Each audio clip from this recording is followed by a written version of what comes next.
तरुण राज जी, लेखक, दिल्ली से।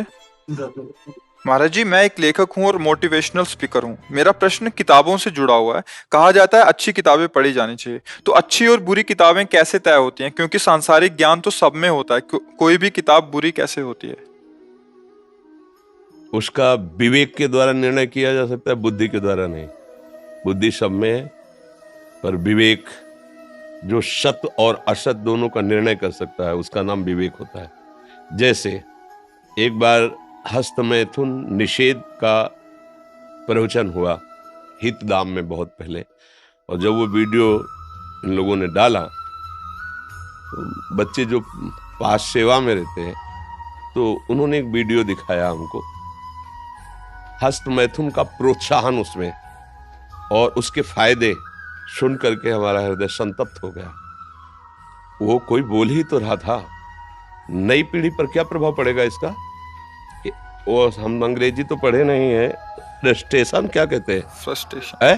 हाँ, जब वो हो तब ऐसा कर ले तो उससे शांति होती है और नया खून बनता है। ऐसा मतलब इतने गुण बताए गए, मूर्खता के सिवा और क्या हो सकता है, इसे क्या कहा जा सकता है?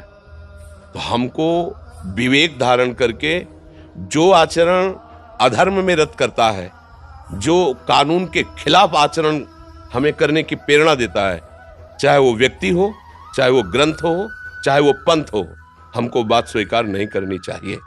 संयम से हम पवित्र होते हैं, और जब हमारी इंद्रियां खुली हैं तो हम इतने नीच हो जाते हैं कि जिनके चरण छूना चाहिए उन पर भी हमारी गंदी दृष्टि हो जाती है। जिनके पांव पूजने चाहिए उनको हम थप्पड़ मारने लगते हैं।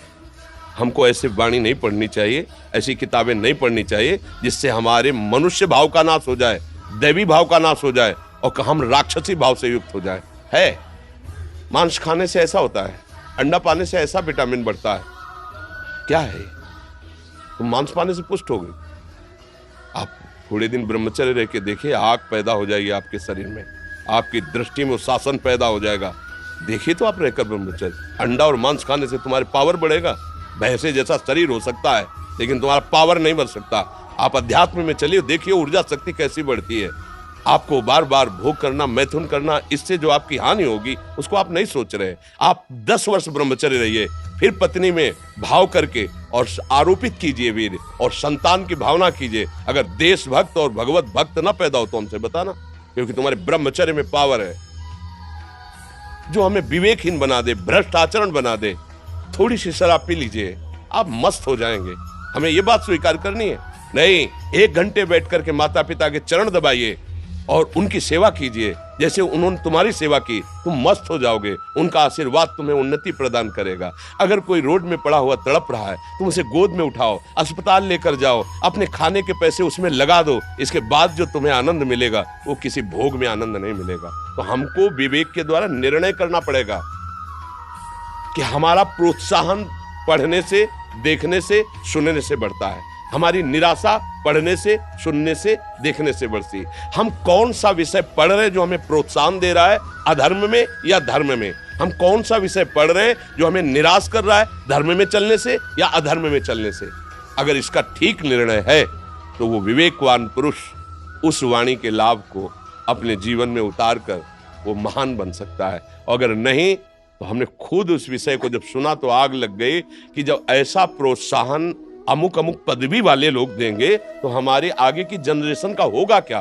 क्योंकि वैसे ही मन परेशान कर रहा है और आपने और सपोर्ट कर दिया तो दिन में 8-8 बार हस्तमैथुन करने वाले बच्चे मिले जिनकी हालत ये कि खड़े होने की नहीं रह गई। अवस्था है 18 की और हालत ये है कि नेत्रों में दिखाई नहीं देने लगा, खड़े होने पर चक्कर आ रहा है, और 8 बार हस्तमैथुन करते हुए अपने को रोक नहीं सके। हमसे संभाषण किया, क्या आदत बिगड़ गई, क्या हुआ पढ़ने से और सुनने से? तो मुझे वो पढ़ना चाहिए, वो सुनना चाहिए जिससे हम धर्म से चले। भोगों में प्रियता बढ़ गई। दूसरी माताओं बहनों को, अपनी माताओं बहनों को कैसे तुम देखते हो और दूसरी माताओं बहनों को कैसे देखते हो? उनके साथ कैसा व्यवहार होता है? सुनने पर आग लगती कि राक्षस है या मनुष्य है? मनुष्य है, मनुष्य रूपेण राक्षस है, कोई और नहीं। कैसे बन गए राक्षस? देखने से, पढ़ने से, सुनने से।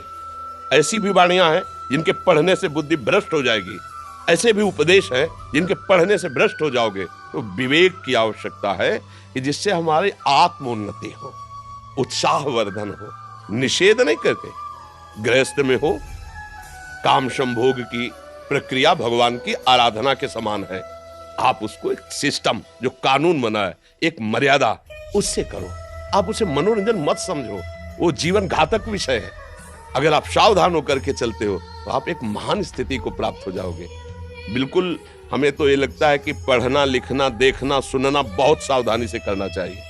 नहीं, पढ़ना लिखना सुनना देखना, ये जीवन। कितने ऐसे बच्चे जो हमारे परमार्थ मार्ग में प्रभावित होकर आए और जो गलतियों से युक्त थे, उनका कहना बस यही था कि मैं अपने जो दोस्त में विद्यार्थी जन थे उनके संग से बिगड़ गया हूं। तो इसलिए मुझे लगता है प्रोत्साहन देना, जीवन को मंगलमय बनाना, ये बहुत बड़ी सेवा है, बहुत बड़ी साधना है। पर ये ध्यान रखिए कि आप प्रोत्साहन किधर दे रहे हैं, कहीं जीवन के अमंगल वाला कोई सूत्र न दे दें।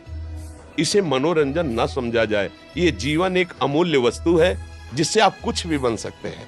कुछ भी आपके लिए इस मार्ग में, जैसे आपकी खेती कुछ भी बो सकते हैं, ऐसे कर्म भूमि आप कोई भी कर्म कर सकते हैं। अशुभ कर्म कर सकते हैं, गंदे से गंदा कर सकते हैं, नरक जा सकते हैं, भूत बन सकते हैं, राक्षस बन सकते हैं, और आप यहां तक कि नारायण बन सकते हैं। अगर आप भजन करके भगवान के ध्यान में शरीर छूटे तो आप भगवान को प्राप्त हो गए, भगवान के स्वरूप से हो गए। मुझे तो ऐसा लगता है। आपका इसमें कोई प्रश्न?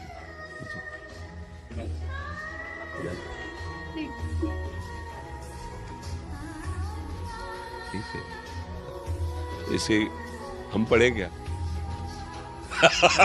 वैसे अच्छा है। हाँ, तो इसको आप अपने पास रख लीजिए। अब क्या है, हमारी पढ़ाई डायरेक्ट सीरीज जैसे चलती है, वो जैसे खुद प्रेरित कर, ऐसा न करो, क्योंकि हम लिखेंगे तो हमारा गुरु प्रदत्त नाम है, ऐसा न करो। ये कहीं किसी भी तरह ऐसा, धन्यवाद।